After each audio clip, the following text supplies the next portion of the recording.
शोभा jewellers सुराचट्टी बही road Darbhanga. Chhath पूजा तक खास ऑफर। 10 ग्राम के सोने की आभूषण पर 10 ग्राम के चांदी का सिक्का उपहार स्वरूप, साथ ही 10% मेकिंग चार्ज में भी भारी छूट। विवेक गैस चूल्हा घर, सिलाई machine, sale and service, Surachatti Sidhauli मोड़ बही रोड दरभंगा।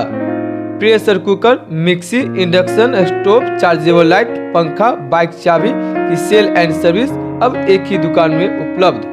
नमस्कार, आप देख रहे हैं आपका अपना न्यूज चैनल सत्य तक। मैं हूं आशीष रंजन। आज हम पिहवारा पंचायत के जितेंद्र सिंह, जो कि पूर्व में मुखिया रह चुके हैं 2001 से 2005 तक, आज वो फिर से चुनाव लड़ रहे हैं इस बार के चुनाव में, पंचवर्षीय में। चलिए इनसे करते हैं खास बातें। सर, आप अपना परिचय देंगे?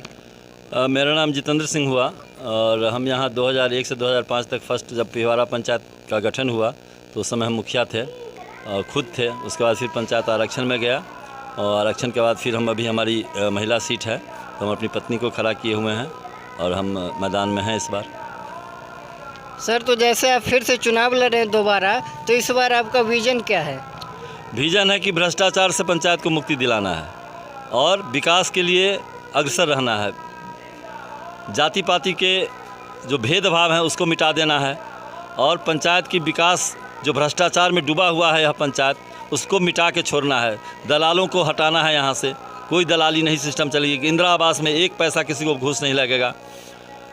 कोई भी आवासीय जातीय सर्टिफिकेट है उसमें किसी को एक पैसा नहीं देना पड़ेगा। दाखिल खारिज में एक पैसा लोगों को नहीं लगेगा। नल गली में जो गली का काम है, सड़क का काम है, जो अभी तक विकास 5 सालों में कुछ विकास नहीं हुआ, वो मेरा एम्बिशन है कि इसको पूरा करेंगे। हर एक को समान अधिकार देंगे, गरीबों की हित की रक्षा करेंगे। आज हमारे पंचायत में जिनको 3-3 महल मकान है उनके पास इंदिरा आवास गया है। जो गरीब है, जिनके पास झोपड़ी है, आज तक उनके पास कोई पूछने नहीं गया कि आपको इंदिरा आवास घर है, रहने के लिए नहीं है। मेरे पंचायत में ऐसे लोग हैं, मैं जाति से विशेष से बात नहीं करता हूँ, ऐसे भी लोग हैं जो अभी भी पन्नी टांग के अपना जीवन गुजार कर रहे हैं। इन 5 साल के अंदर में उनको एक इंदिरा आवास के लिए पूछा तक नहीं गया जो भाई आपको इंदिरा आवास चाहिए कि नहीं चाहिए। जिनको इंदिरा आवास मिला है, आधे % पर इंदिरा आवास दिया गया है। 3 महल मकान है उनके पास में और 50% पर बात होकर के उनको इंदिरा आवास दिया गया है। किसी भी इंदिरा आवास में 20,000 रुपया से कम पहले एडवांस बुकिंग होता है। यहाँ पर 5 साल में हुआ है और एडवांस बुकिंग करके 20-20 हज़ार रुपया लिया गया है। शौचालय योजना जो सरकार ने सबके लिए, अमीर गरीब सबके लिए दिया था, उसमें 2-2 हज़ार रुपया किसी भी व्यक्ति को नहीं छोड़ा गया कि 2,000 रुपया लगेगा तभी तुमको शौचालय मिलेगा। एक घर में 10-10 शौचालय है और किसी घर में एक भी शौचालय का पैसा पेमेंट नहीं हुआ आज तक। तो मेरा यही है प्रोग्राम कि अगर मैं आता हूं और जनता हमको चुनती है तो निश्चित रूप से इस भ्रष्टाचार को यहाँ से मिटा के छोड़ेंगे इस पंचायत से। मेरा अंतिम विज़न है यही इस पंचायत के लिए। सर, तो जैसे कि भ्रष्टाचार जो चरम सीमा पे बढ़ी हुई है पिहवारा पंचायत में, जैसे कि बड़े बड़े महल वाले लोगों को जो है इंदिरा आवास दे दिया गया और जिनके पास झुग्गी झोपड़ी है, जो पन्नी टांग करके रहते हैं, तो उनको नहीं मिला। ऐसा क्यों हुआ? अगर ऐसा हुआ है तो आप अगर मुखिया बनते हैं तो क्या उन पर कार्रवाई करेंगे? निश्चित रूप से कार्रवाई होगी। नल जल योजना की जो हालत है हमारे यहाँ, एक भी नल जल योजना में आज तक पानी नहीं आ रहा है। एक भी नल जल, 14 वार्ड है हमारे यहाँ, 14 वार्ड में एक भी वार्ड ऐसा नहीं मिलेगा आपको जहाँ पर कि पानी सप्लाई हो रहा हो। आधा अधूरा पड़ा हुआ है, कहीं टंकी लगा हुआ है तो पाइप नहीं है, कहीं पाइप है तो पानी नहीं है। और सारे योजनाओं के सुनने में आया है जैसा कि सारे योजनाओं का पैसा पेमेंट हो चुका है। अगर जनता हमको चुनती है तो निश्चित रूप से कह रहा हूँ कि सारे लोगों पर कार्रवाई होगी। एक भी आदमी नहीं बचेंगे। जो भी सरकार का पैसा गमन किए होंगे उनके ऊपर कार्रवाई की जाएगी। निश्चित रूप से ही कार्रवाई होगी और गरीबों का जो हक है वो दिलाया जाएगा, उनको दिलाया जाएगा। सर, जैसे कि आप अभी तो कह रहे हैं कि जो गरीब है उनको आपका हक दिलाया जाएगा, गरीबों का हक हम देंगे, उनको दिलाने में हम पूरे मदद करेंगे और उनको दिला करके रहेंगे। और कहीं ऐसा ना हो कि फिर आगे जा कर के जैसे बड़े बड़े लोगों को मिल गया प्रधानमंत्री आवास और जो बड़े लोग उनसे वंचित होंगे, कहीं उनको फिर फ़ायदा मिल जाएगा। तो फिर ये ऐसा अगर होता है तो फिर वो गरीब का हक तो मारा जाएगा। ऐसा नहीं होगा। मैं विश्वास दिलाना चाहता हूँ लोगों को कि इस 5 साल के अंदर में मैं एक पैसा इंदिरा आवास के नाम पर किसी से घूस नहीं लूँगा और किसी भी योजना में सरकारी योजना में जो गरीबों के हित की योजना है उससे एक पैसा नहीं लिया जाएगा। और सभी लोगों से मैं आग्रह करता हूं, मेरे अपने पंचायत वासियों से, कि किसी भी तरह की समस्या हो तो डायरेक्ट हमसे, किसी दलाल के थ्रू नहीं आवे, डायरेक्ट हमसे मिलें। उनके समस्या का समाधान अगर मेरे बस में होगा तो निश्चित रूप से किया जाएगा। किसी अलाल दलाल के चक्कर में ना पड़ें, नहीं पड़ेंगे। मैं विश्वास दिलाता हूँ कि एक पैसा उनको घूस नहीं लगने दूंगा। यह मेरा अंतिम चुनाव है, इसके बाद मैं चुनाव लड़ने नहीं जा रहा हूँ। मेरा उम्र भी हो गया है, इसके बाद मैं चुनाव नहीं लड़ूंगा। सीट बचे ना बचे, मैं इसके बाद, मेरा एम्बिशन है कि कुछ करके यहाँ से गुजरना है। इस पंचायत को एक आदर्श पंचायत के रूप में मैं घोषित करवाना चाहता हूँ। ये एक आदर्श पंचायत हो या घोषित, इसमें मेरा एम्बिशन है, यही एम्बिशन है। और इसी एम्बिशन से हम खड़ा हुए हैं, और कोई एम्बिशन नहीं था।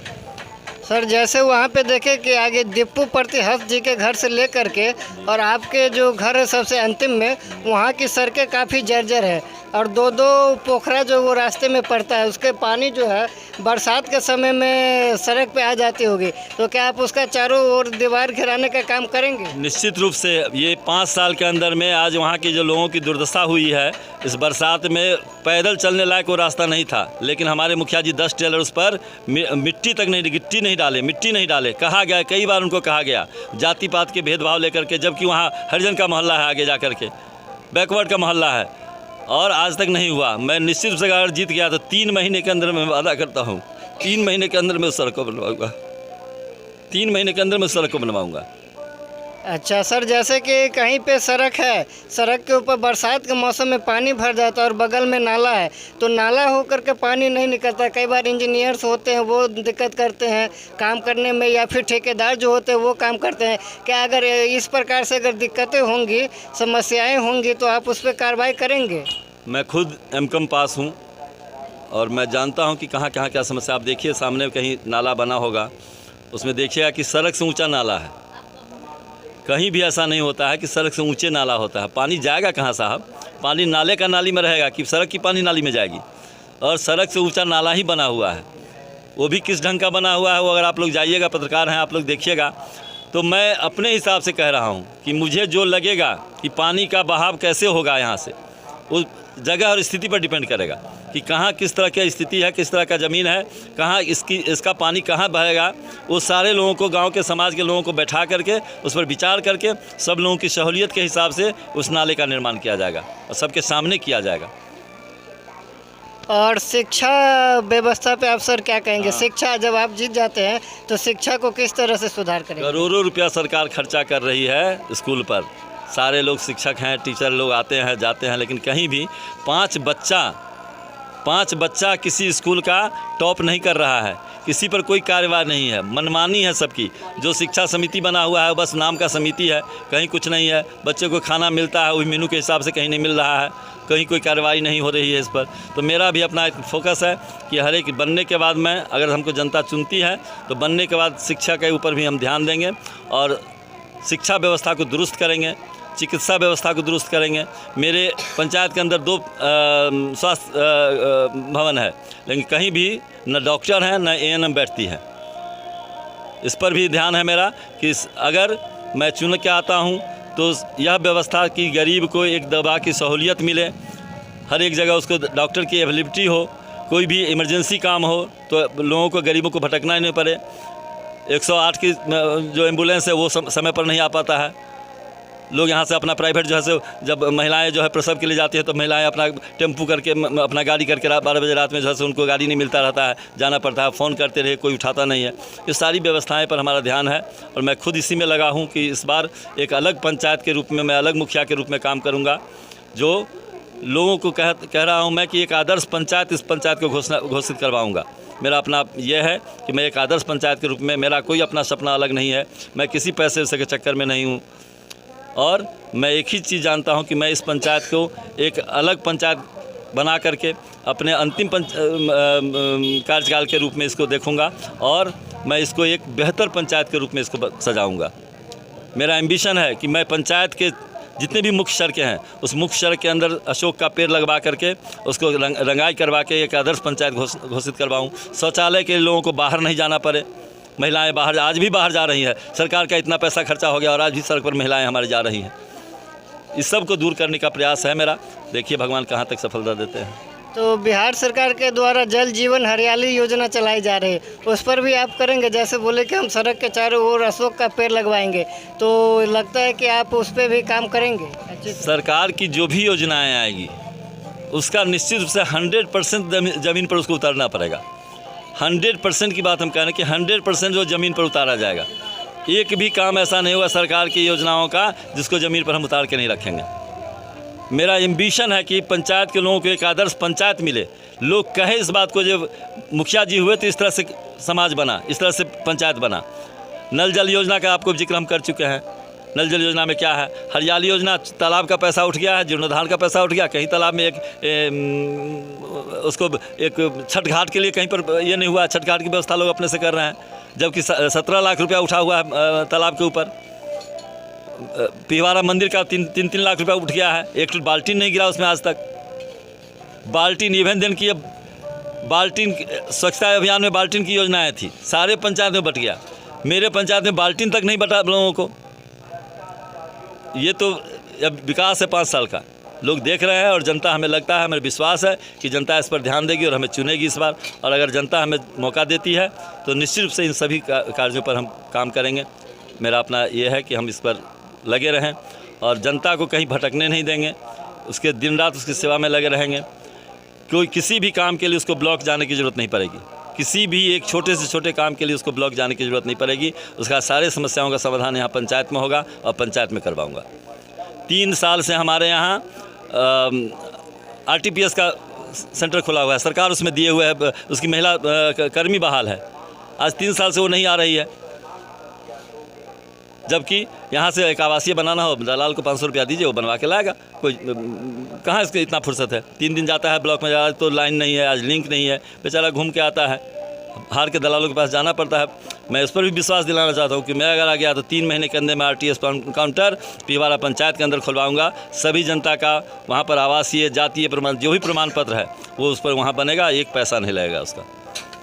जैसे नल जल योजना का समस्या था, फिर शिक्षा की समस्या है, फिर जैसे प्रधानमंत्री आवास का समस्या है, क्या इसके आप जीत जाते हैं तो उसके बाद जनता दरबार लगा करके, जो कि मुखिया का काम है 1 साल में 4 बार जनता दरबार लगाना, आप जनता दरबार लगाएंगे, जनता की समस्याओं को हल करेंगे? जनता का दरबार तो कागजी रूप से 4 बार लगाना है। मैं तो कह रहा हूँ कि अगर मैं जीत के आता हूँ तो महीने में 1 बार एक गाँव का भ्रमण निश्चित रूप से होगा। वहाँ बैठ करके वहाँ के समाज को बैठा करके वहाँ की समस्या सुन करके उसका निदान तुरंत का तुरंत किया जाएगा। हर एक गांव में मेरा महीने में 1 भ्रमण होगा। हफ्ता में 1 गांव का भ्रमण निश्चित रूप से रखेंगे। 1 हफ्ते में 1 भ्रमण करें, सारे लोगों से राय लें कि किसको क्या समस्या है। आम सभा में सारी समस्याओं का समाधान नहीं हो पाता है। कभी कभी आम सभा में लोग हंगामा करते हैं, बहुत तरह की बातें हो जाती है। ठीक है, वहाँ भी लिया जाएगा, उनसे राय ली जाएगी और उसके बाद फिर बैठ करके उस पर समाधान होगा। उसके लिए हम गांव-गांव में जाएंगे, वार्ड में जाएंगे, वार्ड के लोगों से बात करेंगे। हर एक महीने में जाएंगे, ऐसा नहीं कि हम कभी साल में चले गए। हर एक महीने में 1-2 विजिट हमारी होगी, जो वहाँ के लोगों के समस्या का समाधान हम करेंगे। 2 दिन 1 दिन घूम करके लोगों से जानेंगे। खास करके जो गरीब लोग हैं, जो अपने काम में लगे रहते हैं, जिनको ये मतलब नहीं कि राजनीति क्या है, कौन क्या किया नहीं क्या किया, वो बेचारा दबा हुआ है, उसको कोई देखने वाला नहीं है, वहाँ तक तो निश्चित पहुँचेंगे। उससे खुद जाके पूछेंगे तुम्हारी क्या समस्या है और तब उस पर पहल करेंगे। यह मेरा वादा है। ठीक है सर, आप चुनाव के समय में भी आप इतना कीमती समय दिए और समय निकाल करके हमें मौका दिए, जिसके लिए मैं आपका धन्यवाद करता हूँ। धन्यवाद आपको भी, सत्यम न्यूज़ को धन्यवाद है हमारे तरफ से कि आपने हमारे लिए समय दिया है। और हम फिर जीत के आते हैं तो फिर आप लोगों का आभारी रहेंगे।